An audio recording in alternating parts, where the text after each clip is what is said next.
Bonjour à tous, bienvenue donc pour ce webinaire qui a pour thème le panorama des accords douaniers préférentiels récents et à venir. Donc je suis Claire Quesada, conseil en développement international à GREX, qui est donc le centre de commerce international de la Chambre de commerce de Grenoble. Je suis assistée dans cette réunion par Carole Grosjean, qui est également conseiller entreprise. Et donc, c'est Monsieur Aurélien Bertrand de la cellule conseil aux entreprises de la direction régionale des douanes, des droits et des droits indirects de Chambéry qui va intervenir pour cette présentation, qui est arrivée sur ce poste début avril. Stéphanie Damian ne pourra finalement pas assurer cette présentation. Juste quelques mots avant que Monsieur Bertrand ne démarre sa présentation. Vous devez voir déjà à votre écran à droite, vous avez déjà la possibilité de télécharger la présentation si vous le souhaitez. De toute façon, sachez qu'à l'issue de la réunion, la présentation sera envoyée donc lundi, vous sera envoyée dans son intégralité. Une dernière petite précision, sachez que donc vous aurez la possibilité de poser des questions dans le chat qui est prévu donc à droite de votre écran, et on aura une première pause à peu près à mi-chemin de la réunion où vous pourrez poser des questions, et ensuite à l'issue de cette réunion il y aura également une plage prévue pour les questions qui vous viendraient. Voilà, je donc vous laisse Monsieur Bertrand vous présenter et puis débuter la présentation. Merci beaucoup. D'accord, merci Madame Quesada. Donc bonjour, je suis Aurélien Bertrand, donc de la cellule conseil aux entreprises de la direction régionale des douanes de Chambéry. Je vous prie d'excuser ma collègue Stéphanie Damian avec qui nous devions faire cette présentation, mais elle est empêchée, donc je ferai cette présentation seule. Donc il s'agit d'une présentation au sujet d'un panorama sur les accords douaniers de l'Union européenne, des accords récents et ceux à venir. Donc, je démarre cette présentation en suivant le fil de mon diaporama. Alors, j'interviens sur un panorama des accords douaniers préférentiels de l'Union européenne récents à venir en insistant sur leurs aspects douaniers, notamment les règles de l'origine préférentielle attachées à ces accords. Je vais commencer mon propos par quelques généralités au sujet de ces accords. Donc, pour vous dire que l'Union européenne a conclu un certain nombre d'accords commerciaux avec des pays ou des groupes de pays, ces accords commerciaux ont pour objectif, entre autres, de lever les barrières tarifaires, que sont les droits de douane, et aussi des barrières non tarifaires, c'est-à-dire certaines formalités, en vue de favoriser le commerce entre les pays signataires en facilitant l'accès aux marchés concernés. Donc, ces accords de l'Union européenne doivent faciliter les échanges de marchandises entre l'Union et les pays signataires de ces accords. Les avantages et bénéfices liés à ces accords sur un plan douanier peuvent être obtenus sous certaines conditions, notamment la présentation de preuves de l'origine préférentielle des marchandises lorsqu'elles sont dédouanées. L'actualité de ces accords commerciaux de l'Union européenne est accessible sur le site internet de la douane à l'adresse que je vous indique sur cette diapositive. Donc, vous trouverez sur cette page du site internet de la douane les informations sur tous les accords commerciaux de libre-échange de l'Union européenne. Je poursuis mon propos sur les généralités en intervenant au sujet du classement tarifaire des marchandises. Alors, avant toute opération de dédouanement, il convient pour les opérateurs de veiller à connaître l'espèce tarifaire, c'est-à-dire la nomenclature douanière des marchandises concernées. L'espèce tarifaire, c'est la dénomination assignée à une marchandise dans le tarif douanier. Elle est composée d'une nomenclature chiffrée et d'un libellé pour chaque produit. Je vous informe ou vous rappelle que le système harmonisé, abrégé SH, qui correspond aux 6 premiers chiffres d'une nomenclature tarifaire douanière, est utilisé dans plus de 200 pays et représente 98% des échanges mondiaux de marchandises à l'international. Donc, pour vos opérations de dédouanement, il est fondamental de classer correctement vos marchandises dans la nomenclature douanière et donc de déterminer au plus juste l'espèce tarifaire, la nomenclature douanière de ces marchandises. J'en viens à des notions générales sur l'origine et l'origine préférentielle, la définition et les avantages de cette notion. L'origine d'une marchandise, c'est le lien économique qui unit une marchandise et un pays au regard de ses conditions d'obtention, de fabrication ou de transformation. Donc l'origine, c'est la nationalité économique de la marchandise, donc le pays auquel elle est attachée en fonction de sa nature, de son mode d'obtention. Une marchandise a toujours une origine de droit commun, qu'on appelle aussi en termes douaniers une origine dite non préférentielle.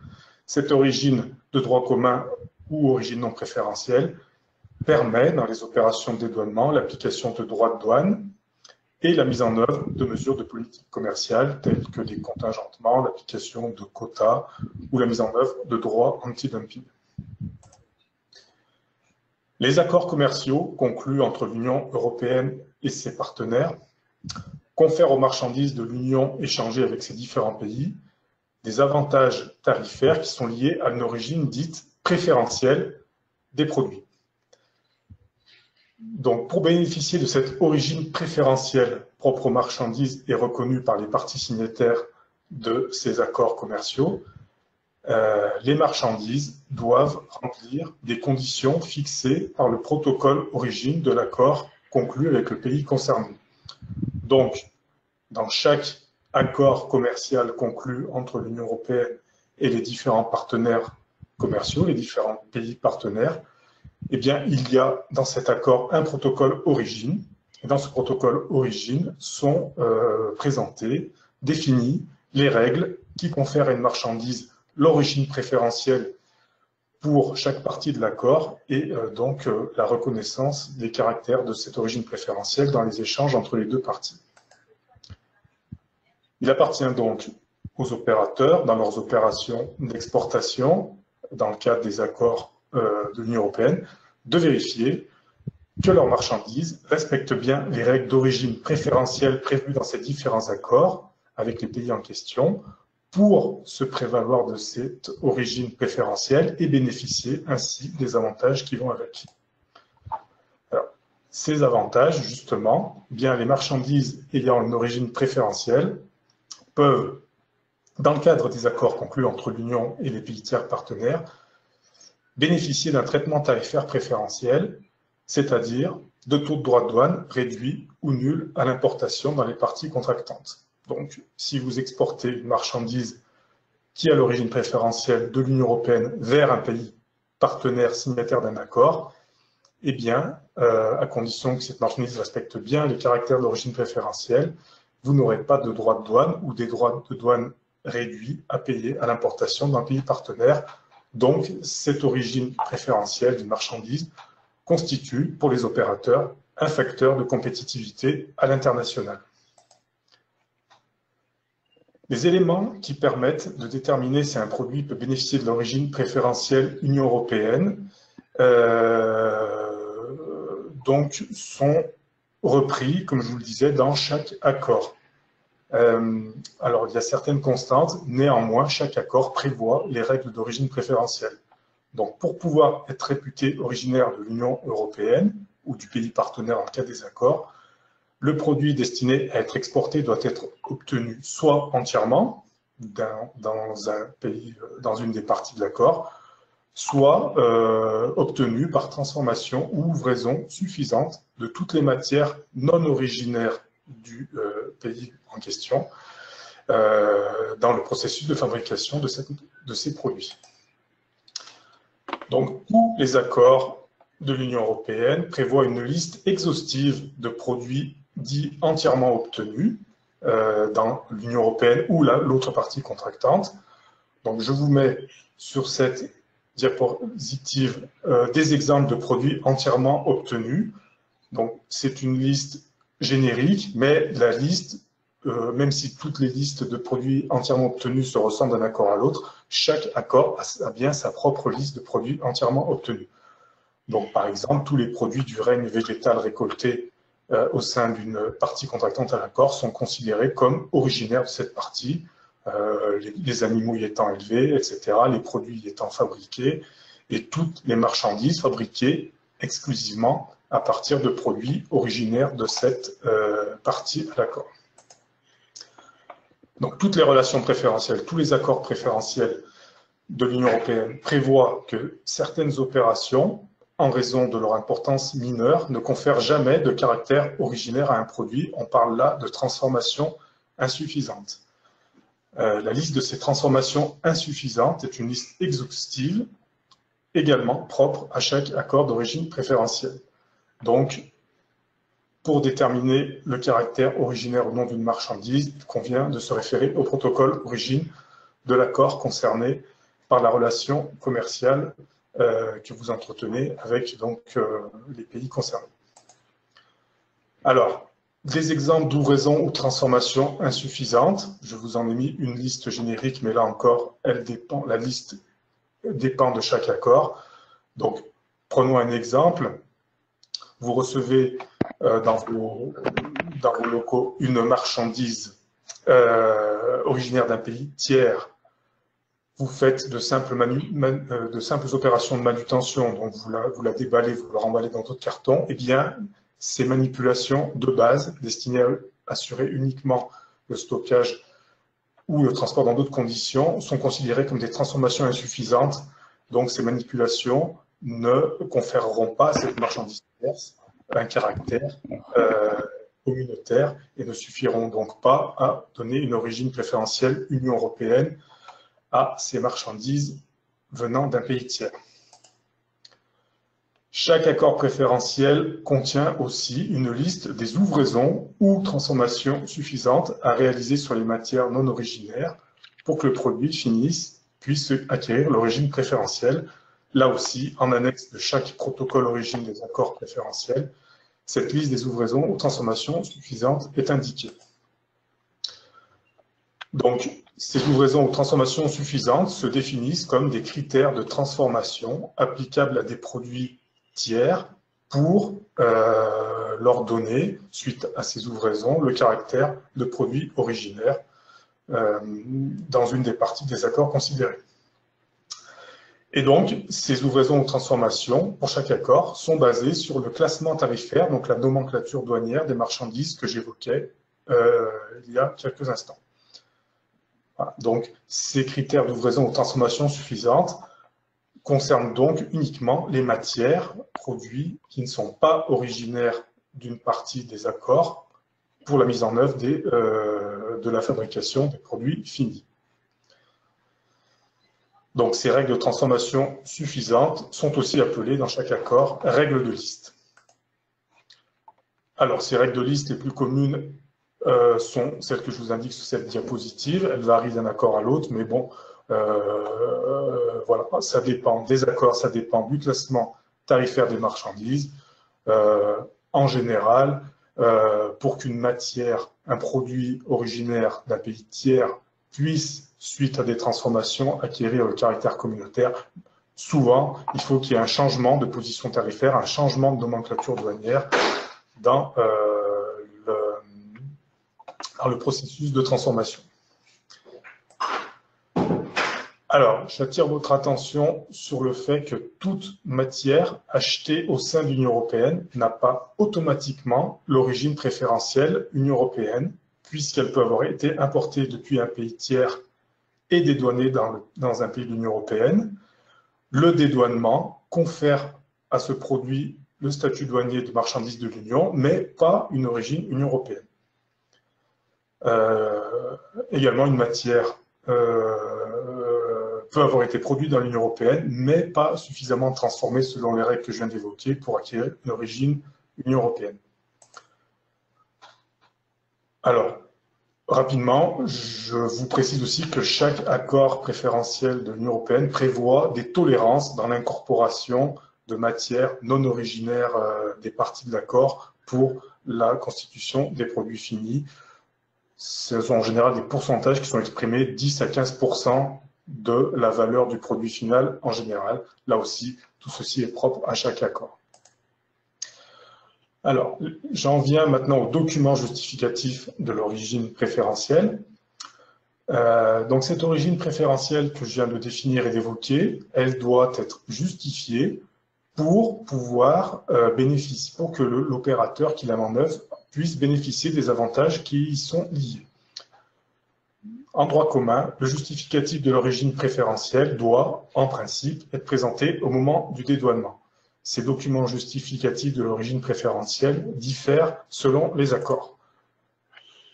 En droit commun, dans de nombreux accords de l'Union européenne, la justification d'origine préférentielle est apportée en fonction du pays de destination par des certificats sous forme papier, certificats EUR1 ou EURMED, qui sont établis par l'exportateur ou son représentant et visés par les services douaniers.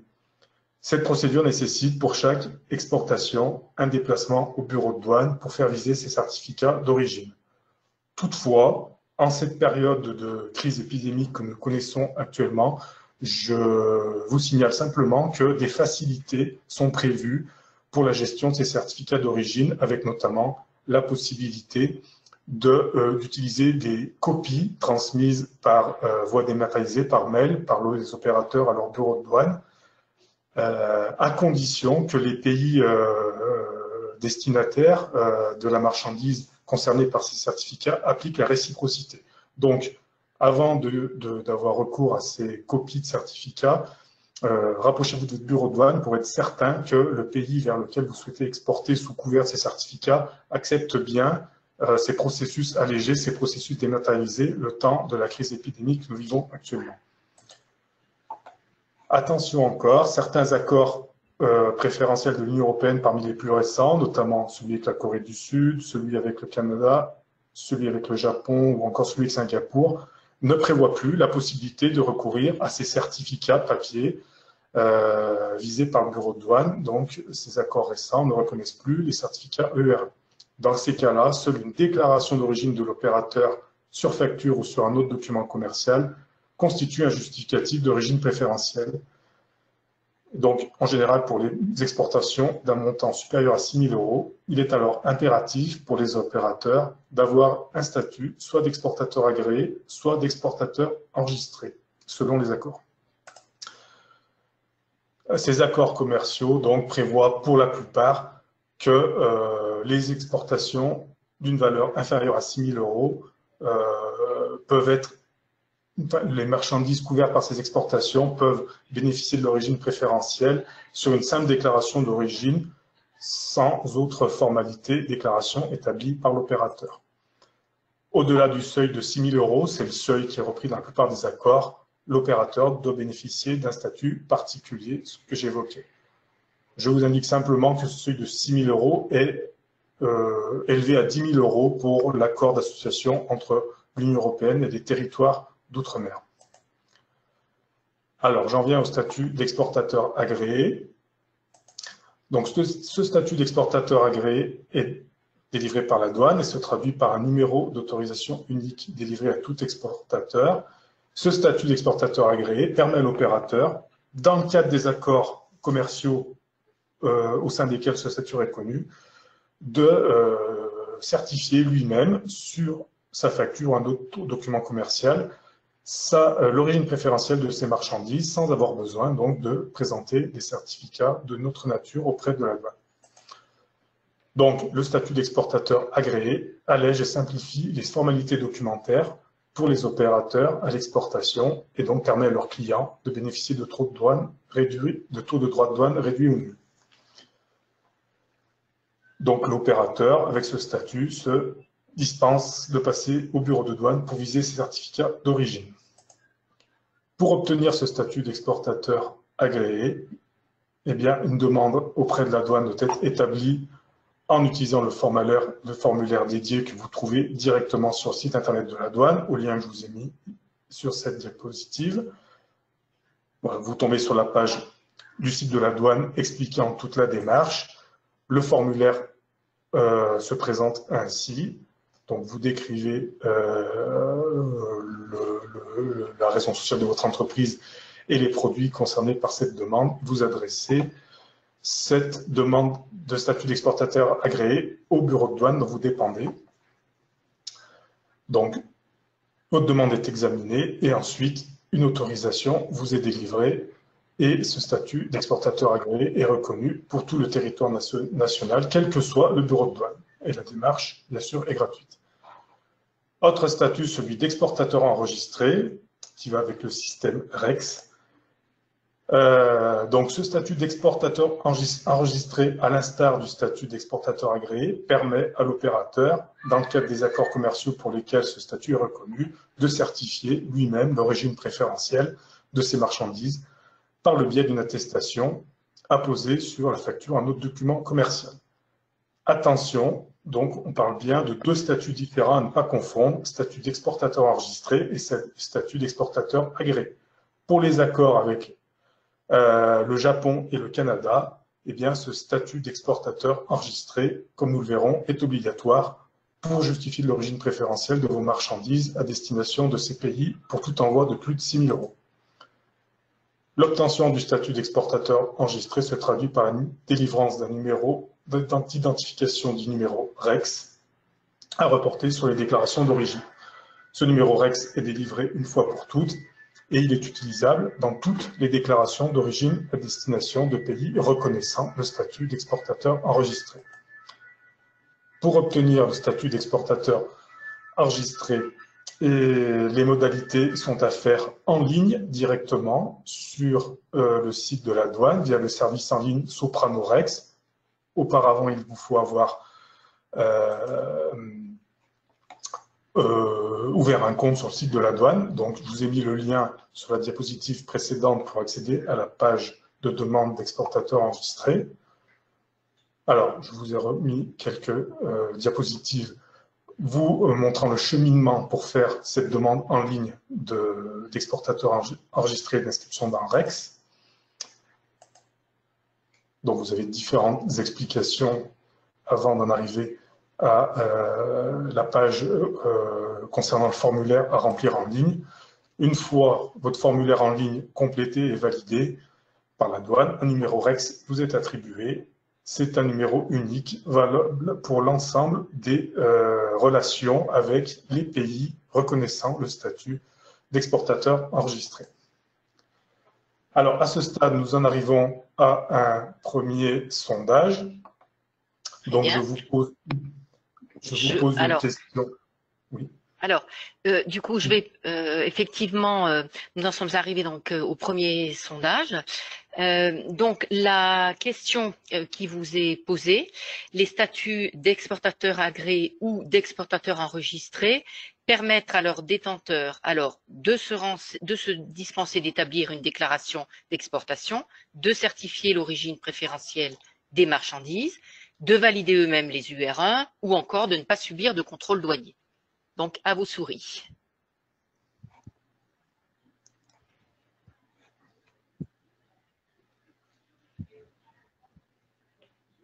Alors, je pense qu'on a déjà, j'attends peut-être encore un tout petit peu pour voir un petit peu le nombre de personnes qui ont voté. Et puis, je vous donnerai les pourcentages par rapport aux réponses.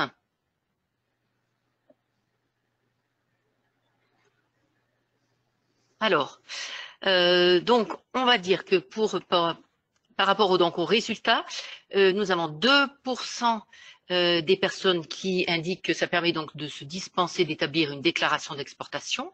87%, cela permet de certifier l'origine préférentielle des marchandises. 11% de valider eux-mêmes les EUR1. Alors, qu'en est-il donc, Monsieur Bertrand?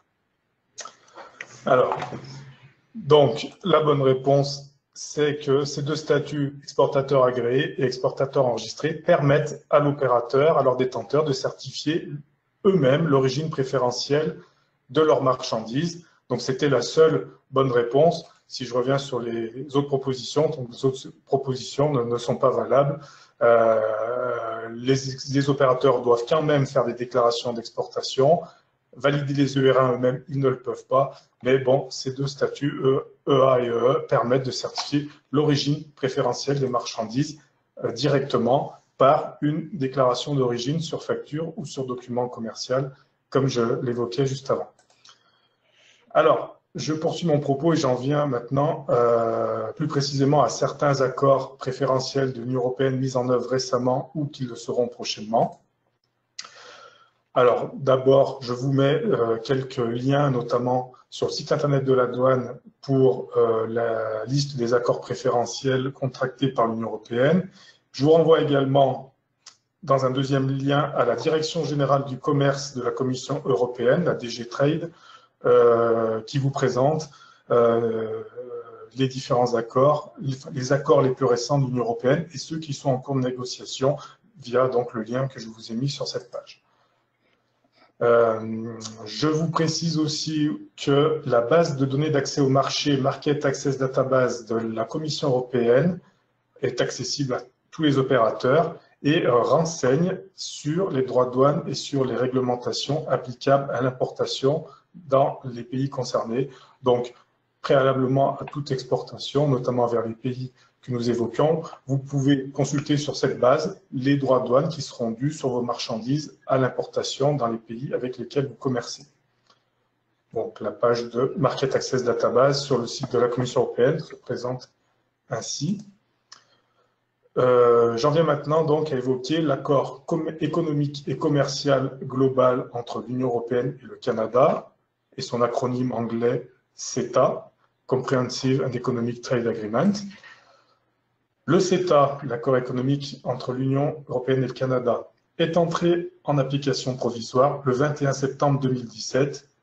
Il entrera en application de manière complète et définitive lorsque tous les parlements des États membres l'auront ratifié. La mise en œuvre de cet accord a conduit à la suppression de 98% des droits de douane qui existaient avant cet accord entre l'Union européenne et le Canada. Je vous ai indiqué les références officielles de cet accord, publiées au journal officiel de l'Union européenne du 16 septembre 2017, le lien pour y accéder, et le protocole origine de cet accord, repris dans un autre journal officiel du 14 janvier 2017, accessible via le lien que je vous ai mis ici à partir de la page 443. Donc, dans le cadre du CETA, les opérateurs de l'Union européenne peuvent, dans leurs exportations, attester eux-mêmes de l'origine préférentielle Union européenne de leurs marchandises par une déclaration d'origine sur facture, ceci sans statut particulier pour toutes les exportations d'un montant inférieur à 6 000 €. Au-delà du seuil de 6 000 €, seuls les opérateurs détenant le statut d'exportateur enregistré peuvent attester eux-mêmes de l'origine préférentielle de leurs marchandises par une attestation d'origine qu'ils rédigent eux-mêmes sur leur facture. Et ceci sans limitation de valeur à partir de ce seuil de 6 000 €. Je vous ai mis sur cette diapositive le texte de l'attestation d'origine à inscrire sur la facture pour justifier de l'origine préférentielle, donc je l'ai reproduit directement. La phrase type qu'on va retrouver dans de nombreux accords, l'exportateur des produits visés par le présent document, autorisation douanière numéro, vous indiquez ici votre numéro d'exportateur enregistré au numéro REX, ou vous laissez en blanc si la valeur est inférieure à 6 000 €. L'exportateur déclare que, sauf indication claire du contraire, ces produits, donc ceux repris sur le document, ont l'origine préférentielle Union européenne, datée et signée. Voilà. Donc la première ligne, qui est entre parenthèses, concerne d'éventuels envois échelonnés, puisqu'il est possible d'échelonner, enfin d'avoir un justifié de l'origine préférentielle pour des envois échelonnés ou fractionnés. Je vous ai remis ici les notes explicatives de cette attestation telles qu'elles apparaissent dans le texte de l'accord. Alors, j'insiste sur le point numéro 2, où on explique que pour les exportateurs de l'Union européenne, dans les cas où la déclaration d'origine est remplie par un exportateur agréé ou enregistré, etc. Donc, c'est le texte officiel repris tel qu'il a été enregistré. On parle d'exportateur agréé ou enregistré, mais il s'agit bien, pour cet accord, de considérer que la déclaration d'origine est remplie par un exportateur enregistré uniquement. Exportateur agréé est resté dans le texte officiel, mais le statut d'exportateur agréé n'est pas reconnu dans le cadre du CETA, c'est uniquement le statut d'exportateur enregistré. Les certificats sur papier EUR1 que vous connaissez peut-être à viser au bureau de douane ne sont pas reconnus dans cet accord, dans le CETA, donc ils ne peuvent pas être utilisés dans le cadre du CETA pour attester de l'origine préférentielle des marchandises. Je vous ai mis quelques liens pour aller plus loin sur cet accord, notamment une foire aux questions sur cet accord sur le site de la douane, une autre foire aux questions en anglais sur le site de la DG Trade au sujet de cet accord, donc vous trouverez de nombreuses informations complémentaires via ces liens. L'actualité de l'accord Union-Canada est accessible également sur le site internet de la douane et sur le site de la DG Trade via les liens que je vous présente sur cette diapositive. J'en viens maintenant à l'accord de partenariat économique entre l'Union européenne et le Japon, un autre accord récemment signé et mis en œuvre par l'Union européenne. Cet accord est entré en vigueur le 1er février 2019, publié au journal officiel de l'Union L330 du 27 décembre 2018. Je vous ai remis le lien ici. Et donc, le protocole origine de cet accord pour les règles d'origine préférentielle est accessible via le lien que je vous indique ici, page 23 à 34, et aussi les annexes, page 636 à 688, via ce lien. Donc, le texte officiel tel qu'il apparaît à l'Union européenne se présente ainsi. Alors, à l'instar de ce qui se pratique pour l'accord entre l'Union européenne et le Canada, eh bien, concernant l'accord entre l'Union et le Japon, tous les opérateurs peuvent attester de l'origine préférentielle par une déclaration d'origine sur facture sans statut particulier pour les exportations de moins de 6 000 €. Et pour les exportations de plus de 6 000 €, il est obligatoire de détenir le statut d'exportateur enregistré, donc comme pour le Canada, pour attester de l'origine préférentielle dans les exportations vers le Japon. Le texte de l'attestation d'origine est le suivant. Donc, il ressemble à celui mis en œuvre pour l'accord avec le Canada. Simplement, pour l'accord avec le Japon, une ligne supplémentaire à rajouter, ce sont les critères d'origine appliqués. Alors, je passe aux notes. Voilà. Donc, pour justifier par une déclaration d'origine sur facture de l'origine préférentielle Union européenne dans des échanges avec le Japon, il convient d'indiquer par un système de code avec des lettres A, B, C, D, E, les critères qui donnent l'origine préférentielle des marchandises considérées dans les échanges avec le Japon, chaque lettre renvoyant à un article du protocole origine de l'accord. Donc, en fonction de la nature des marchandises que vous exportez vers le Japon, il convient de se reporter au protocole origine pour vérifier à quel code le processus d'obtention de vos marchandises correspond et reporter ce code dans votre déclaration d'origine. L'accord avec le Japon ne prévoit pas, ne reconnaît pas non plus la validité des certificats EUR1 pour attester de l'origine préférentielle. Une particularité de l'accord avec le Japon, c'est que cet accord prévoit aussi, pour les importateurs, la possibilité d'attester de l'origine préférentielle des marchandises par le principe de la connaissance de l'importateur. Cette connaissance de l'importateur doit être fondée sur des informations démontrant que le produit est originaire et satisfait aux exigences de l'accord. Alors, la particularité, donc, c'est que, comme son nom l'indique, c'est l'autorité douanière du pays d'importation qui va demander à l'importateur des marchandises les informations permettant de définir que le produit a l'origine préférentielle de l'autre partie de l'accord.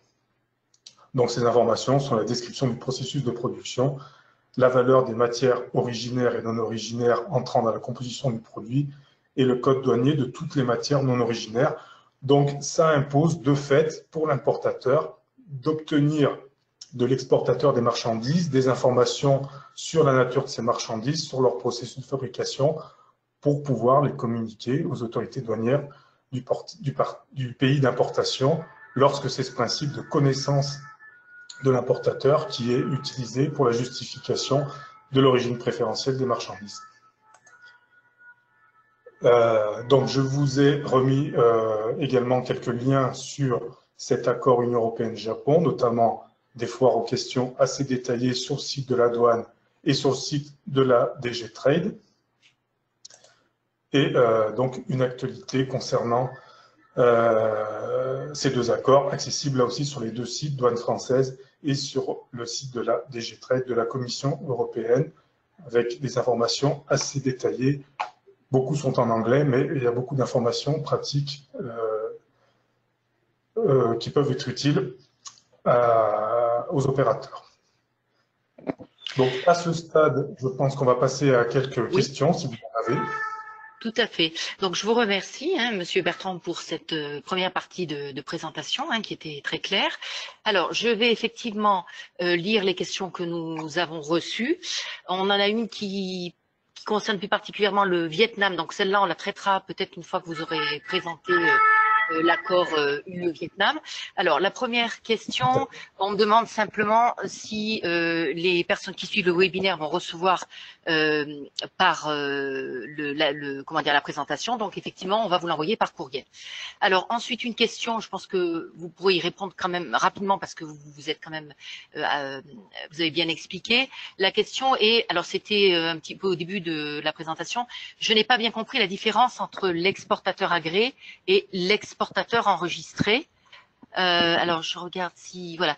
Alors, est-ce que vous pouvez juste redire rapidement, parce qu'en fait, on voit bien que c'est en lien avec le type d'accord, mais redire peut-être très brièvement la différence entre exportateur, statut d'exportateur agréé et exportateur enregistré. Donc, il s'agit de deux statuts délivrés par les autorités douanières, mais qui sont différents. La principale différence, c'est que le statut d'exportateur enregistré, et qui est plus récent, permet de la délivrance d'un numéro direct, ce qui est repris dans une base de données électronique, ce qui n'est pas le cas du statut d'exportateur agréé, qui est plus ancien dans sa conception.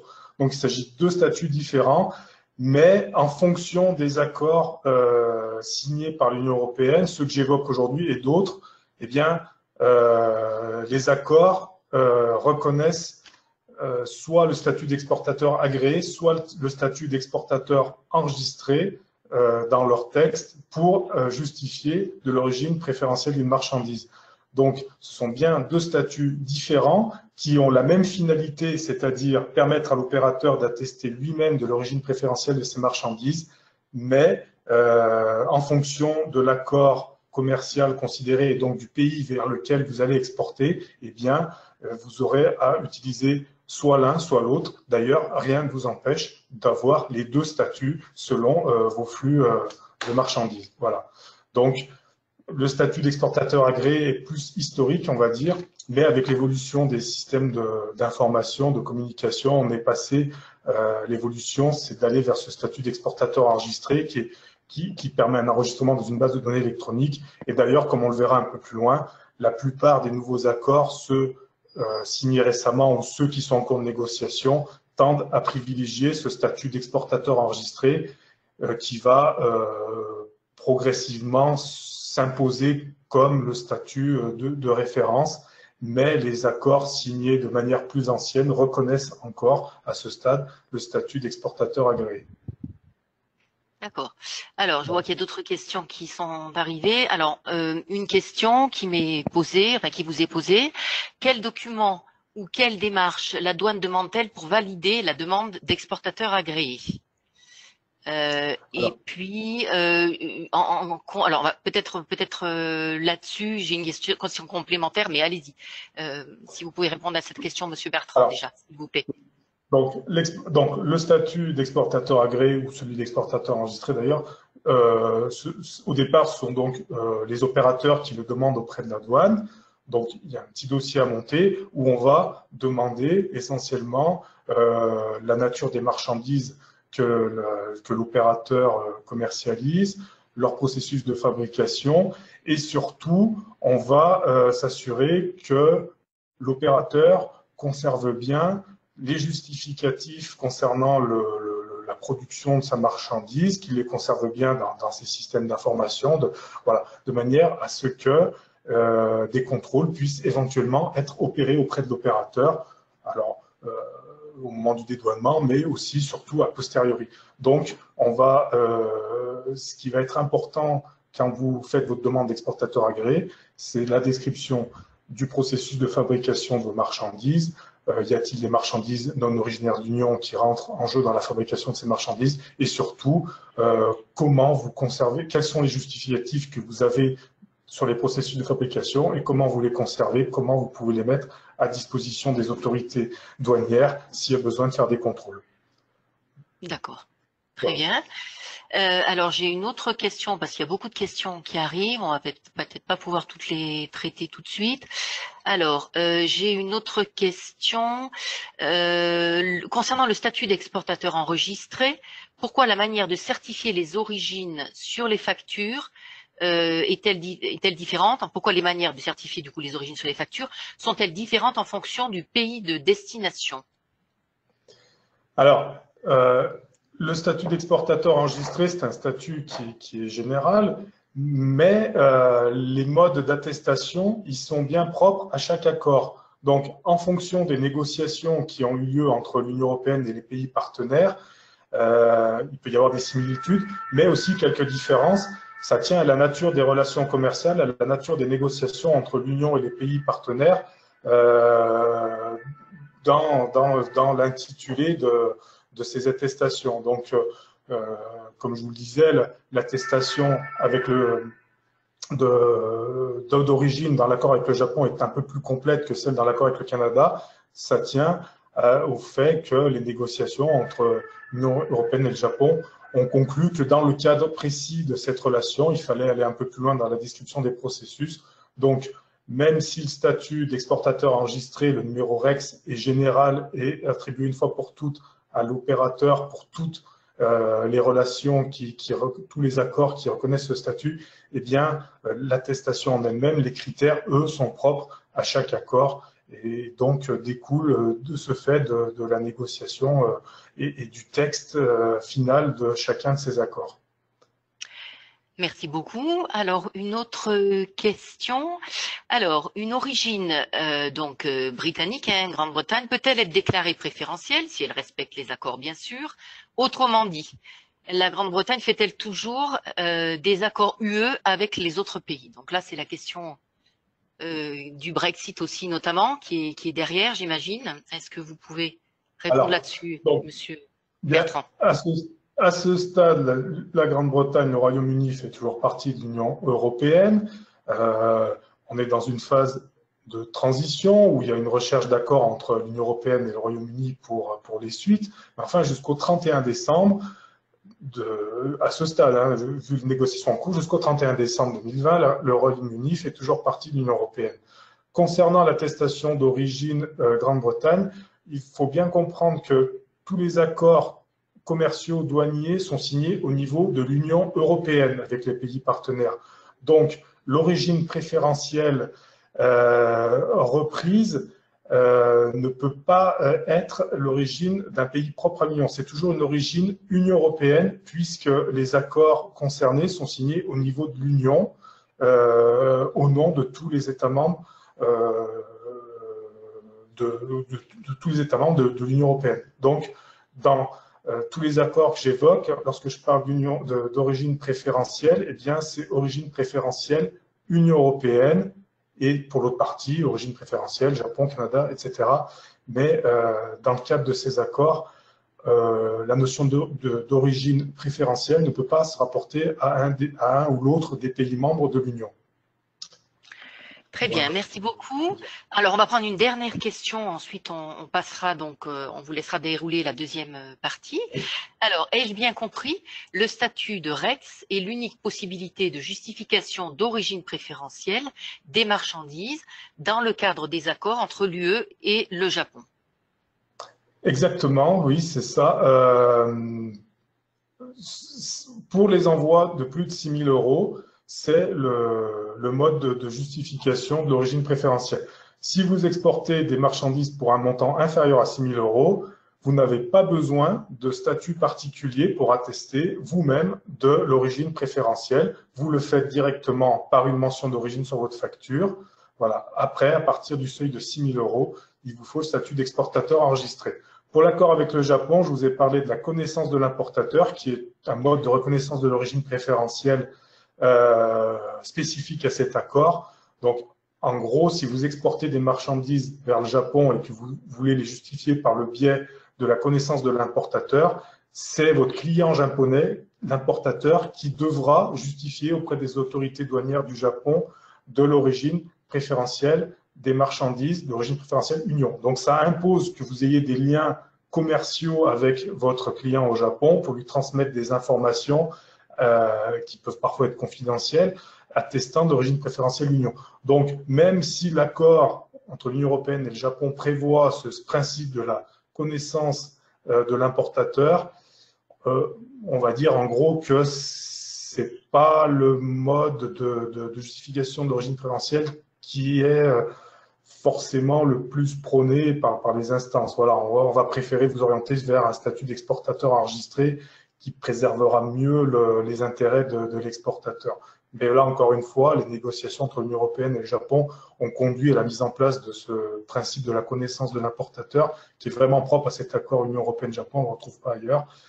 Mais bon, voilà, on va dire que les instances douanières ne plaident pas trop pour l'utilisation de ce mode de reconnaissance.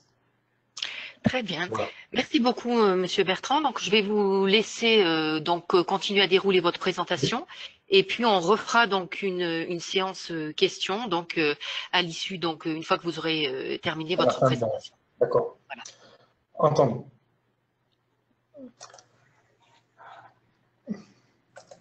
Alors, je reprends donc le fil des différents accords préférentiels de l'Union européenne que j'évoquais. J'en viens à évoquer l'accord de libre-échange entre l'Union européenne et Singapour. Cet accord est entré en vigueur le 21 novembre 2019. Je vous indique une nouvelle fois sur cette diapositive ces références officielles, journal officiel de l'Union du 14 novembre 2019. Et donc le protocole origine, le protocole sur les règles d'origine, qui est repris dans ce journal officiel à partir de la page 659.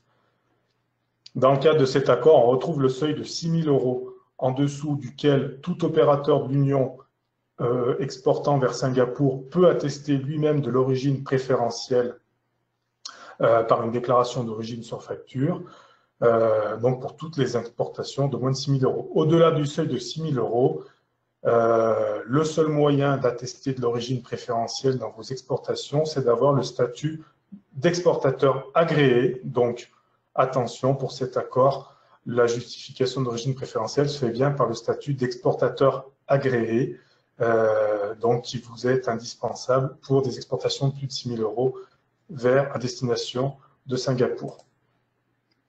Je vous indique la déclaration d'origine préférentielle. Voilà, ces déclarations d'origine préférentielle que vous indiquez, que vous reportez sur vos factures pour justifier de l'origine préférentielle de vos marchandises, bon, vous voyez qu'elles se ressemblent toutes d'un accord à l'autre, mais comme je le disais il y a quelques instants, chaque accord découle de ses propres négociations entre l'Union et la partie contractante, et donc il peut y avoir quelques petites différences, et en tout cas, chaque déclaration d'origine, chaque protocole d'origine de chaque accord indique sa déclaration d'origine à reproduire mot pour mot. Voilà, si vous exportez vers différents produits, ne copiez pas la déclaration d'origine préférentielle d'un accord vers un pays d'un autre accord. Voilà, les déclarations d'origine sont parfois un petit peu différentes.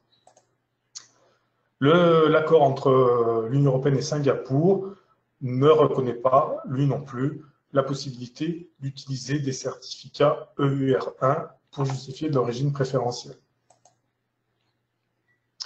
Pour cet accord également, vous trouvez une foire aux questions assez détaillée sur le site de la Commission européenne, sur le site de la DG Trade, la DG Commerce, la Direction générale du commerce de l'Union européenne. Je vous ai mis toujours, pareil, quelques liens pour vous renvoyer vers les contenus et l'actualité de cet accord entre l'Union européenne et Singapour, à la fois sur le site de la douane et sur le site de la Commission européenne. Alors, j'évoque maintenant l'accord, ou plutôt la décision d'association des pays et territoires d'outre-mer à l'Union européenne. C'est un accord qui est ancien, mais qui a connu quelques évolutions récemment.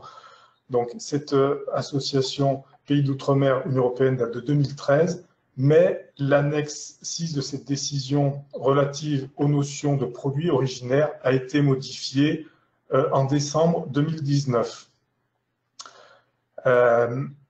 Alors, un petit rappel, ces pays et territoires d'outre-mer sont des pays rattachés sous souveraineté de certains États de l'Union européenne, mais ils ne font pas partie du territoire de l'Union européenne et donc ne font pas partie du territoire douanier de l'Union européenne. Donc, des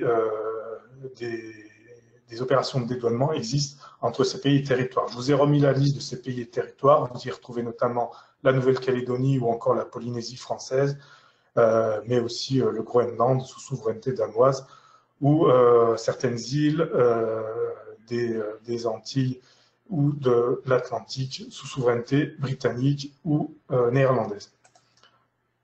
Alors, cet accord, cette décision d'association est unilatérale, c'est-à-dire que l'Union européenne accorde une exemption de droits de douane aux marchandises originaires de ces pays et territoires d'outre-mer. Toutefois, même si l'accord est unilatéral, chacun de ces pays ou territoires peut lui aussi accorder des exemptions de droits de douane aux marchandises originaires de l'Union. Donc, depuis le 1er janvier 2020, c'est là l'évolution principale de cet accord, l'attestation d'origine dans les échanges entre l'Union européenne et ses pays et territoires d'outre-mer est apposée directement par l'exportateur sur facture, hein, c'est une déclaration d'origine sur facture, mais pour cet accord, le seuil est à 10 000 €. Donc, on est plus haut que l'habituel seuil des 6 000 € pour les autres accords. Et au-delà du seuil de 10 000 €, eh bien, les opérateurs doivent avoir le statut d'exportateur enregistré, donc avoir un numéro REX pour attester de l'origine préférentielle dans leurs échanges avec ces pays et territoires. Donc, c'est là une évolution importante depuis le début de l'année. Je vous ai reporté donc, le texte de l'attestation d'origine. Donc, comme pour les autres accords, hein, on retrouve à peu près les mêmes éléments, quelques similitudes. Donc, les notes explicatives de cette attestation d'origine, je ne m'attarde pas trop. Et donc, eh bien, avec cette évolution concernant cet accord entre les pays territoires d'outre-mer et l'Union européenne, désormais, les certificats EER1 ne sont plus reconnus dans les échanges avec ces pays et territoires. Donc, l'actualité de ces pays et territoires, vous la trouvez sur le site internet de la douane et aussi sur le site internet de la Direction générale taxation et union douanière, la DG Tax Sud de la Commission européenne. Et pour des informations plus générales sur ces pays et territoires d'outre-mer, la Direction générale du développement de la Commission européenne donne aussi de nombreux éléments d'information. J'en viens à évoquer l'accord entre l'Union européenne et le Vietnam. Alors, les informations que j'évoque ici au titre de cet accord restent à titre indicatif puisque cet accord entre l'Union européenne et le Vietnam n'a pas encore été publié au journal officiel de l'Union à ce stade. Toutefois, le texte de l'accord est publié par la Commission et il est accessible directement à tout un chacun sur le site internet de la douane avec son protocole origine. Voilà, donc je vous rappelle que cet accord entre l'Union européenne et le Vietnam a été signé le 30 juin 2019. Le Parlement européen l'a approuvé le 12 février 2020 et cet accord a ensuite été conclu par le Conseil de l'Europe. Et donc cet accord entrera en application lorsqu'il aura été ratifié par l'Assemblée nationale vietnamienne, ce qui devrait être fait en principe courant 2020, même si on n'a pas de date exacte. Une fois mis en œuvre, cet accord permettra la suppression de 99% des droits de douane entre les deux partenaires. Alors, cet accord prévoit une période transitoire au cours de laquelle les opérateurs de l'Union peuvent attester de l'origine préférentielle par une déclaration d'origine sur facture sans statut particulier pour les exportations de moins de 6 000 €. Au-delà, le texte indique que c'est le statut d'exportateur agréé qui doit être utilisés pour attester de l'origine préférentielle pour un seuil supérieur à 6 000 €. Donc, le texte de la déclaration d'origine préférentielle, je vous l'ai reproduit ici avec ses notes explicatives. À ce stade, l'accord prévoit la possibilité d'utiliser des certificats d'origine EUR1 dans le cadre de la certification d'origine préférentielle dans le cadre de cet accord Union européenne-Vietnam. Attention toutefois, j'attire votre attention sur d'importantes évolutions envisagées dans le cadre de cet accord. La période transitoire que j'évoquais prendra fin le 30 juin 2020 et à cette date, il est prévu que c'est le système REX qui doit être déployé. Donc, la justification de l'origine préférentielle pour les exportations de plus de 6 000 € dans le cadre de l'accord entre l'Union et le Vietnam sera basée sur une attestation d'origine pour les opérateurs ayant le statut d'exportateur enregistré. Voilà. Donc, la particularité de cet accord Union européenne-Vietnam, c'est qu'on était parti sur un dispositif prévoyant l'attestation d'origine pour les exportateurs agréés, mais avec l'évolution dans le temps donc la fin de cette période transitoire qui était évoquée, on va passer à un statut d'exportateur enregistré. Donc, c'est les informations qu'on a à ce niveau-là, mais quand cet accord entrera en vigueur, il est fort probable que la justification d'origine préférentielle ne... Alors, bon, donc voilà, j'ai évoqué cette particularité de l'accord Union européenne-Vietnam et cette évolution à venir vers l'utilisation du statut d'exportateur enregistré. Voilà, donc je vous ai mis quelques liens aussi concernant cet accord donc, qui a été signé mais qui est en cours de ratification, notamment par la partie vietnamienne. Donc l'actualité, vous la retrouverez sur le site internet de la douane et sur le site internet de la Commission.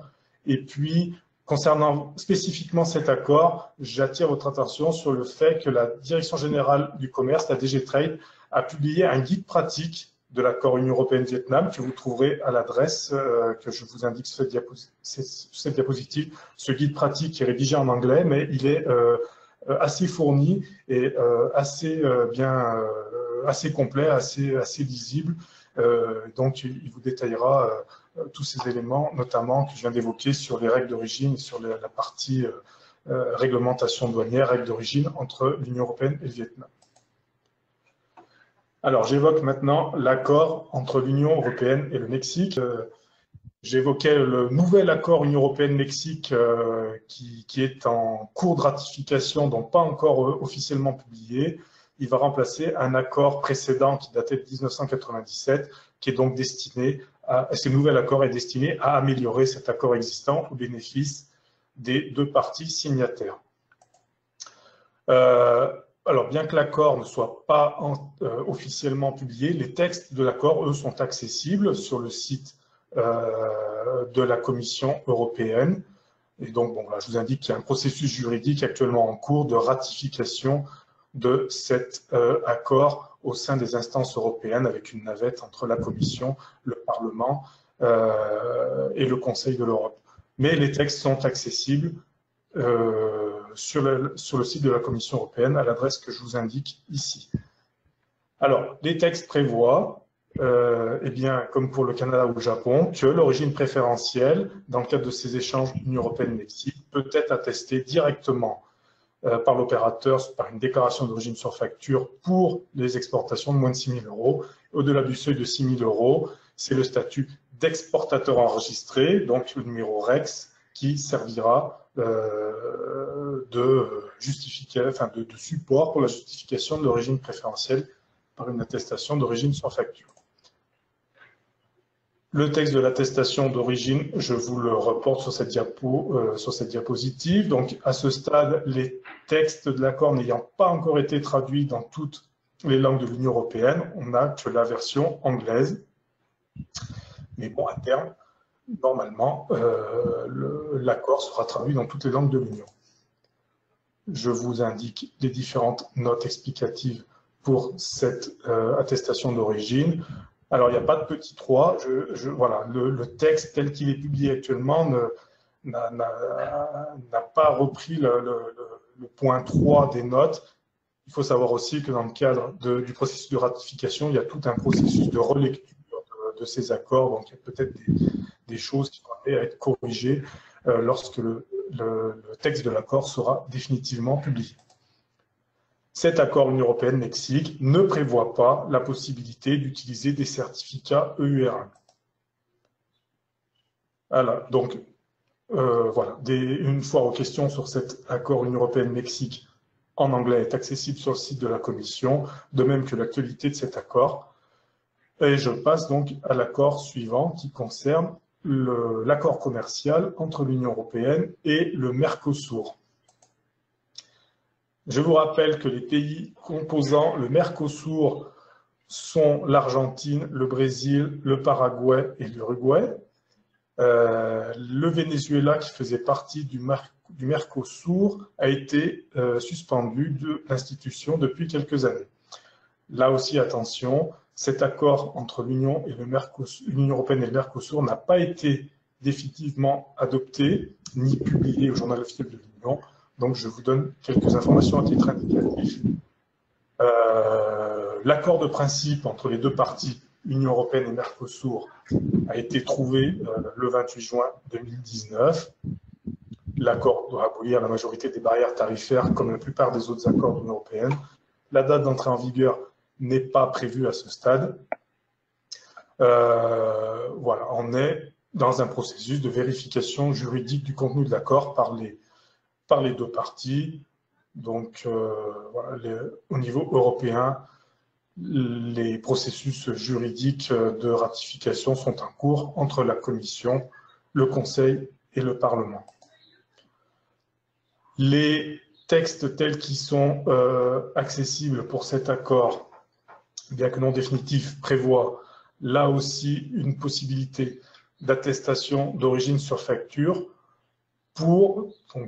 concernant les exportateurs de l'Union européenne, pour les opérateurs ayant le statut d'exportateur enregistré et donc ayant un numéro REX.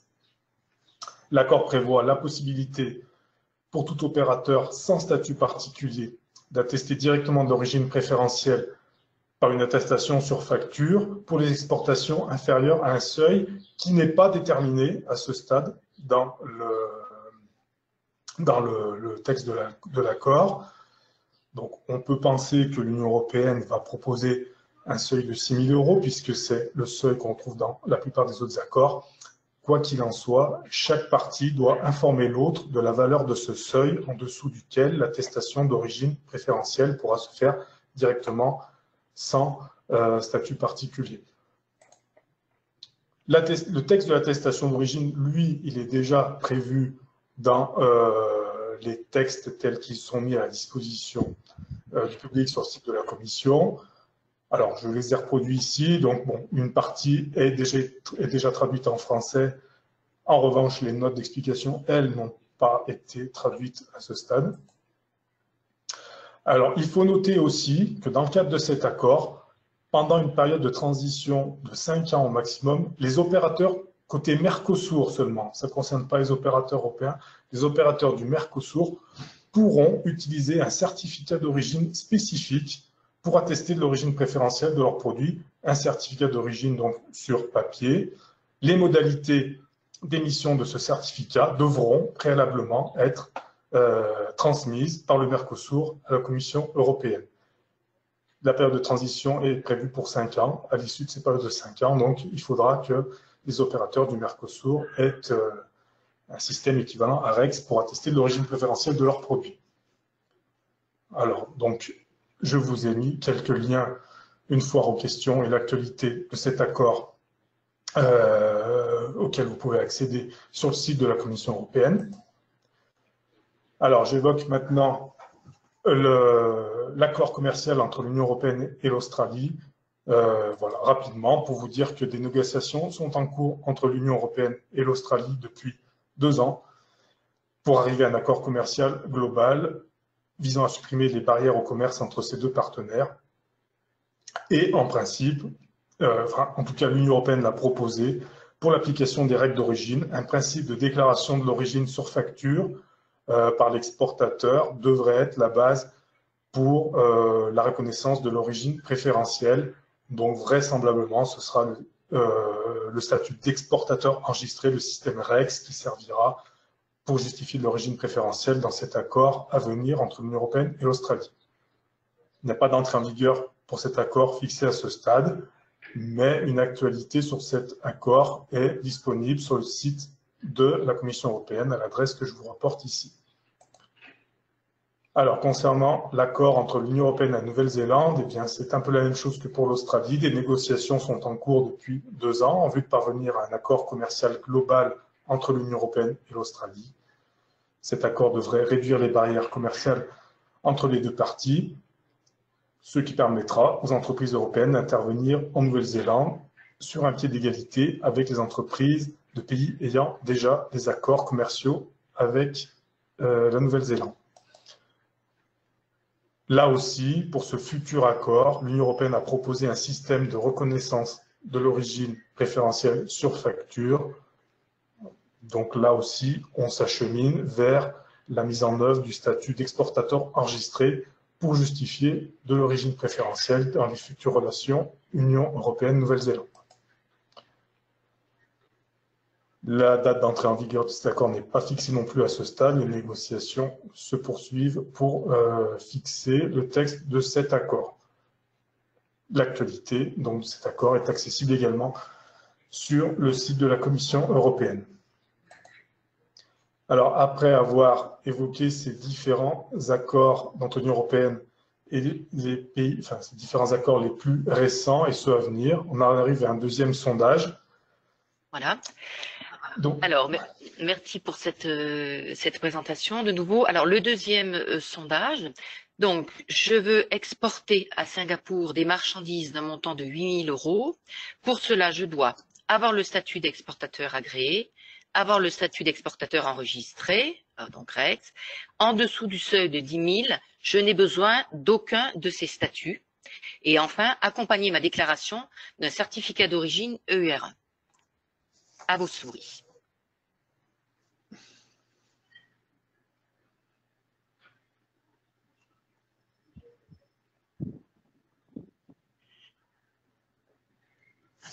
On va attendre encore un petit peu pour laisser le temps à tout le monde de s'exprimer.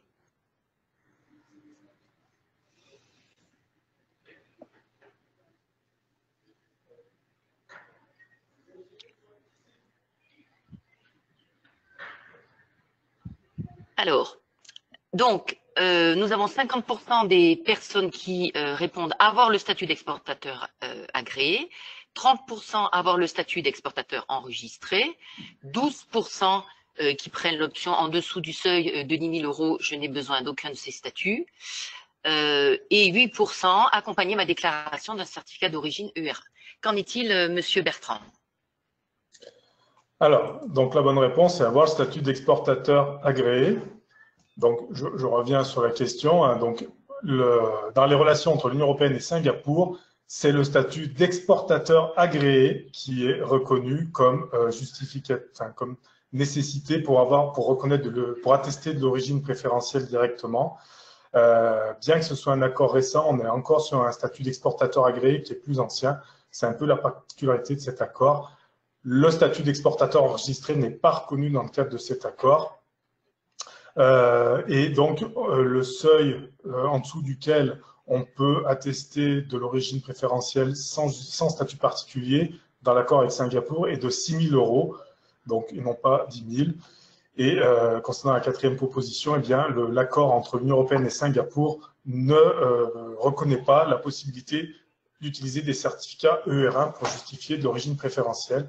Donc, voilà, dans les relations avec Singapour, pour une exportation de plus de 8 000 €, vous devez avoir le statut d'exportateur agréé. Alors, je poursuis et termine mon propos en revenant à quelques généralités.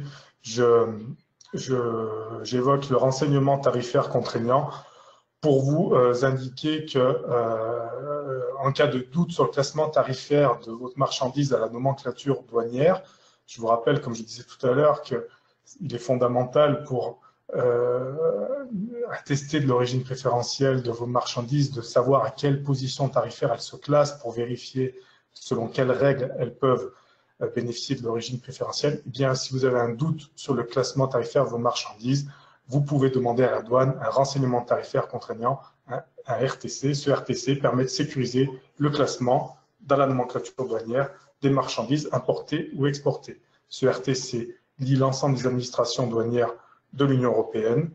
Il est valable 3 ans à partir de sa délivrance et il peut être demandé gratuitement à la douane. Une base de données de la Commission européenne, la base EBTI, disponible sur le site de la Commission européenne, le site Europa, fournit des informations sur les renseignements tarifaires contraignants délivrés dans toute l'Union. Les renseignements tarifaires contraignants engagent en effet les administrations douanières de toute l'Union. Cette base EBTI est consultable à l'adresse que je vous indique ici. Donc voilà, vous avez un formulaire à remplir pour faire votre recherche. Cette demande de RTC peut être effectuée de manière dématérialisée sur le site internet de la douane via le service en ligne Soprano RTC. Et je vous rappelle que la douane s'engage à vous répondre dans un délai de 120 jours à partir de la date d'acceptation de votre demande. J'évoque aussi le renseignement contraignant sur l'origine, le RCO. Eh bien, comme pour le RTC et l'espèce tarifaire, la procédure du RCO, du renseignement contraignant sur l'origine, sécurise les données déclaratives relatives à l'origine de vos marchandises. Donc, si vous avez un doute sur l'origine de vos marchandises, dans le cadre de vos échanges, le RCO que vous demandez à la douane valide l'origine d'une marchandise à importer ou exporter, on regarde son processus d'obtention, et donc ce RCO sécurise vos opérations à la fois pour vous et pour vos clients. Donc, si vous avez un doute sur l'origine de vos marchandises, vous pouvez demander ce RCO à la douane. Donc, le RCO vous sécurise et vous permet ainsi de bénéficier des avantages commerciaux et tarifaires liés à l'origine préférentielle lors de vos opérations d'importation et d'exportation. Ce RCO est valable 3 ans. Il lie les services douaniers de l'Union européenne, tous les services douaniers de l'Union, et il leur est opposable tant que les informations transmises lors de la demande de RCO restent les mêmes. Vous devez établir une demande de RCO pour chaque type de marchandise à chaque fois qu'un élément du processus est susceptible d'en modifier l'origine. Pour refaire votre demande de RCO, vous devez le faire sur un formulaire à télécharger sur le site internet de la douane. Vous transmettez ensuite ce formulaire au service douanier et l'administration vous répond, s'engage à vous répondre dans un délai de 120 jours. Je vous ai reproduit ici la page du site internet de la douane concernant le renseignement contraignant sur l'origine, donc vous expliquant bien les finalités et la démarche pour l'obtenir. Je vais évoquer rapidement le statut d'opérateur économique agréé. Je vous informe ou je vous rappelle que le statut d'opérateur économique agréé, ou OEA, offre certaines facilités et simplifications douanières pour ses détenteurs. Il permet aussi une reconnaissance comme partenaire commercial sûr et fiable par les pays tiers qui ont mis un programme similaire en place. Donc, ça peut déboucher sur d'importants avantages commerciaux pour son détenteur. Ce statut d'OEA délivré par la douane est reconnu dans toute l'Union européenne et dans les pays signataires d'accords de reconnaissance mutuelle sur le statut d'OEA et leurs pendants dans ces pays. Donc la Norvège, la Suisse, le Japon, Andorre, les États-Unis ou encore la Chine reconnaissent le statut d'OEA, donc le statut européen d'OEA. Et des projets d'accords de reconnaissance mutuelle existent aussi avec le Canada, Hong Kong, le Maroc ou encore la Nouvelle-Zélande. Donc, à terme, ces accords de reconnaissance mutuelle du statut d'OEA devraient se développer avec les principaux pays partenaires commerciaux de l'Union européenne. Il existe 2 types de statuts OEA, simplification douanière et sécurité, sûreté. Les 2 autorisations peuvent être détenues simultanément. Alors, je vous renvoie sur le site internet de la douane pour plus d'informations. Votre demande de statut OEA doit être accompagné d'un questionnaire d'auto-évaluation qui ressemble à ceci. Et une fois que vous demandez ce statut, votre entreprise sera auditée par des agents des douanes. Donc, je vous ai mis les liens tant pour la douane que pour la Direction générale Taxe Sud de la Commission européenne pour avoir plus d'informations sur le statut d'OEA. Quelques compléments pour terminer. Bon, je vous remets le site internet de la douane. Vous avez quand même des mises à jour fréquentes de l'actualité douanière au sens large. Également, consultez le site lekiosque.finance qui vous renvoie sur les statistiques du commerce extérieur publiées par la douane, donc dans le cadre de vos opérations à l'exportation vers les pays que nous avons évoqués plus largement. Ce site sur les statistiques du commerce extérieur de la France peut vous donner des données détaillées qui peuvent vous aider dans vos opérations commerciales. Voilà, ce site ressemble à cette page que je vous présente. Vous avez les possibilités de faire des extractions de données par pays, par produit. Voilà. Et donc, pour terminer, je vous rappelle les coordonnées de mon service, la cellule conseil aux entreprises de la direction régionale des douanes de Chambéry, compétente pour le département de la Savoie et l'arrondissement de Grenoble pour ce qui est de l'Isère. La partie les arrondissements de Vienne et de la Tour du Pin, eux étant rattachés à mes collègues de la Direction régionale des douanes de Lyon.